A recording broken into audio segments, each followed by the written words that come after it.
Hello दोस्तों, नमस्कार। दोस्तों, बात करने जा रहे हैं यूपी लेखपाल की जो भर्ती आई है 7,994 पदों के लिए, यानी हम लगभग कह सकते हैं कि 8,000 पदों के लिए।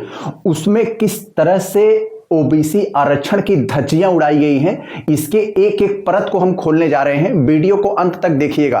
दोस्तों, इस बात को कोई भी मीडिया वाला, कोई भी यूट्यूबर, कोई भी बड़ी बड़ी टीचर, कोई भी इस बात को उठाने वाला नहीं है।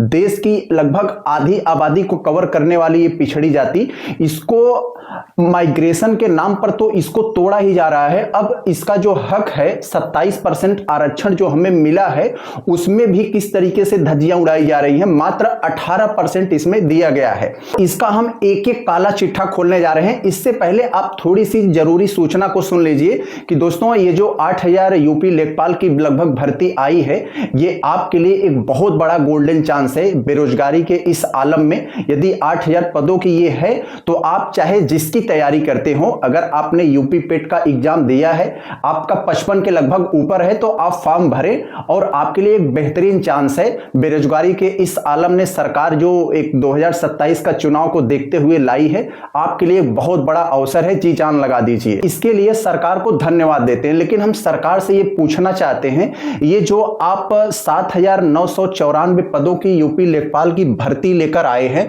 इसमें ओबीसी आरक्षण कहां है? इसमें दोस्तों 4165 पद, लगभग जो कुल पदों का लगभग 52% है, उसको आपने यूआर में रख दिया गया है।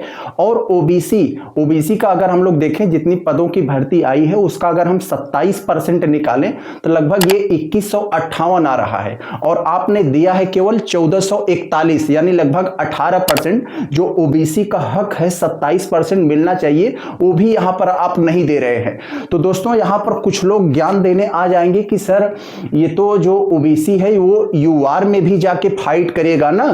तो हम ये कहना चाहते हैं, भाई इससे अच्छा ये आरक्षण खत्म ही कर दो, ओबीसी जाकर पूरा यूआर में ही जाए। अब कुछ लोग ये खुश हो रहे होंगे जो सवर्ण समुदाय से होंगे, उनको लग रहा होगा कि यार मजा आ गया, हमें तो 52% उधर मिल गया, 10% ईडब्ल्यूएस के नाम पर मिल गया, हमारी तो बल्ले बल्ले है, हमारा तो लगभग 62% हो गया अकेले। तो वो लोग इस भ्रम में न रहें, उनका भी अभी एक सच सामने आएगा। आपकी भी बात होने जा रही है। ऐसा नहीं है कि हम सवर्ण विरोधी हैं। आज आपके सामने हम जो बोल रहे हैं, इसमें कई सारे सवर्ण शिक्षकों की बहुत बड़ी भूमिका है, उनका हम हमेशा नमन करते हैं। और सवर्ण समुदाय भी अपने समाज का एक महत्वपूर्ण हिस्सा है। हम उसके विरोध में कभी नहीं बोलते हैं, हम सिर्फ हक की बात बोल रहे हैं। अभी आप 2 मिनट में आपको समझ में आ जाएगा कि सवर्णों को किस तरीके से उनका जो सवर्ण आंख मूंद कर भर भर के वोट देते हैं सरकार को, उनको भी आंख में धूल झोंका जा रहा है। देखिए हो क्या रहा है। अभी मैंने कल एक वीडियो बनाया था, बहुत ही बेहतरीन वीडियो, जिसको आप लोगों ने बहुत सपोर्ट किया, माइग्रेशन को लेकर, जो अभी यूपी पीसीएस के जो धरना प्रदर्शन में बहुत बड़ा मुद्दा बना था। ये जो लेखपाल की भर्ती आई है, अगर इसमें भी यूपी पीएससी की तरह माइग्रेशन की धज्जियां उड़ाई गई तो क्या होगा कि ईडब्ल्यूएस का कट ऑफ यूआर से दिया जाएगा और सबसे ज्यादा कट ऑफ ओबीसी का जाएगा। क्यों होगा? क्योंकि दोस्तों, कोई भी बच्चा, चाहे वो एससी का हो, एसटी का हो, ओबीसी का हो, ईडब्ल्यूएस का हो, अगर यूआर तक नंबर लाएगा तो फिर भी उसे डांट कर लौटा दिया जाएगा, भाई तुम अपने कोटे में जाओ। एससी वाले अपने 7, एसटी वाले अपने 7.5% वाले में, एससी वाले अपने 15% में, ओबीसी वाले अपने 27% में, ईडब्ल्यूएस वाले अपने 10% वाले कोटे में रहेंगे। उनको कितना भी नंबर, यूआर तक भी नंबर लाएं, फिर भी उनको यूआर तक नहीं जाने दिया जाएगा। इसलिए दोस्तों, ओबीसी का कट ऑफ सबसे हाई रहेगा, क्योंकि सारी ओबीसी की जनसंख्या लगभग आधी है। तो ओबीसी का कट ऑफ सबसे ज्यादा जाए, क्योंकि सारे ओबीसी को उसी 27% के कोटे में ही रहना है। और आज तो आप जानते हैं, आजकल जो सवर्ण है, लगभग 90% 95% सवर्णों के पास ईडब्ल्यूएस का सर्टिफिकेट है, क्योंकि ऐसा मानक ही तय किया गया है। तो सारे सवर्णों को उसी 10% में रख दिया जाएगा, उसी में फाइट करवाएंगे। इसलिए ईडब्ल्यूएस का कट ऑफ यूआर से ज्यादा जाएगा। तो आप सोच रहे होंगे कि ये जो यूआर बचा है, इसमें क्यों रहेगा? इसमें ऑटोमेटिक वो साधन संपन्न लोग आ जाएंगे, वे लोग आ जाएंगे जो यूपी के नहीं है, बिहार, हरियाणा, गुजरात, राजस्थान, अन्य प्रदेशों के हैं। वो लोग के लिए, उन लोगों के लिए एक इसमें बहुत बढ़िया चांस मिल जाता है। सोचो जरा, अभी भर्ती आई है, चाहे आप आरओ का देख लीजिए या यूपी पीसीएस का देख लीजिए या अभी लेखपाल वाले में देखेंगे, तो इसमें जो यूआर है, ये सवर्ण के नाम पर उनको मिल ही नहीं रहा है जिनको मिलना चाहिए। ये अन्य प्रदेशों के मिल जा रहा है जिसमें डोमिसाइल की मांग की जा रही है। अगर यहां हम लोग ओबीसी का देखें दोस्तों तो 27% अगर निकाला गया होता तो लगभग 2158 पद ओबीसी के लिए रिजर्व होना चाहिए था। बाकी एससी एसटी का तो मान लीजिए बातें अलग है। और यहां पर जो ईडब्ल्यूएस का है वो सही है।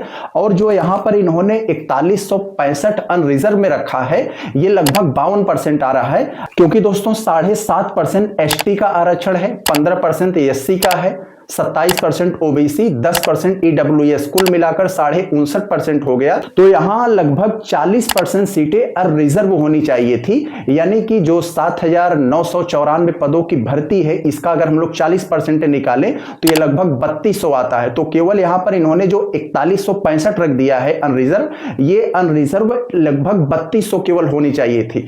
और यहां पर जो ओबीसी का इन्होंने केवल 1441 रखा है, ये लगभग 2158 होने चाहिए थे। तो इस पर कोई बात नहीं कर रहा है। अगर दोस्तों माइग्रेशन को जो सही नियम है अगर उसको सरकार अगर यहां पर यूपी SSSC जो आयोग है अगर ठीक से इसको लागू नहीं किया तो जानते हैं क्या होगा कि चाहे कोई भी बच्चा हो, एससी एसटी का हो, ओबीसी का हो, ईडब्ल्यूएस का हो, अगर वो यूआर तक नंबर ला रहा है तो उसको यूआर यानी अनरिजर्व में ही रखा जाए, न कि उसके अपने कोटे में।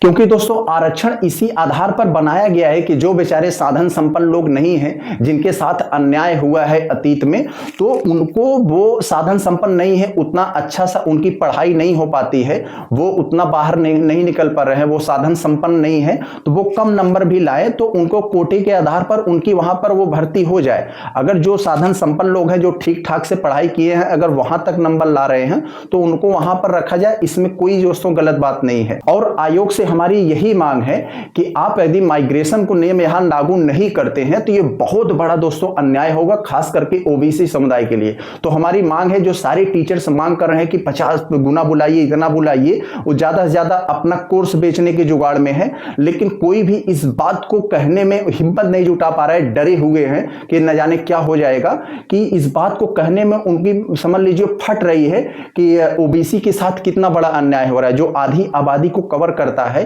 को आखिर उसके साथ कितना छल कपट हो रहा है, कितना बड़ा धोखा हो रहा है। यही ओबीसी जब चुनाव आता है तो आंख मूंद कर गाय गोबर मंदिर मस्जिद हिंदू मुस्लिम के नाम पर सरकार को वोट दे देता है, लेकिन सरकार फिर भी उनको जो है अनदेखा करके उनके पीठ में छुरा भोंकने का काम कर रही है। इनको उनका जो हक मिलना चाहिए, कोटे में उनका जो हक है, एक तरह से आरक्षण मिला है कि जो आर्थिक रूप से कमजोर लोग हैं उनको लिए जो एक कोटा बनाया गया, उन कोटे की बराबर भी इनकी भागीदारी नहीं मिल रही है। तो ये सवाल सरकार से पूछा जाना चाहिए।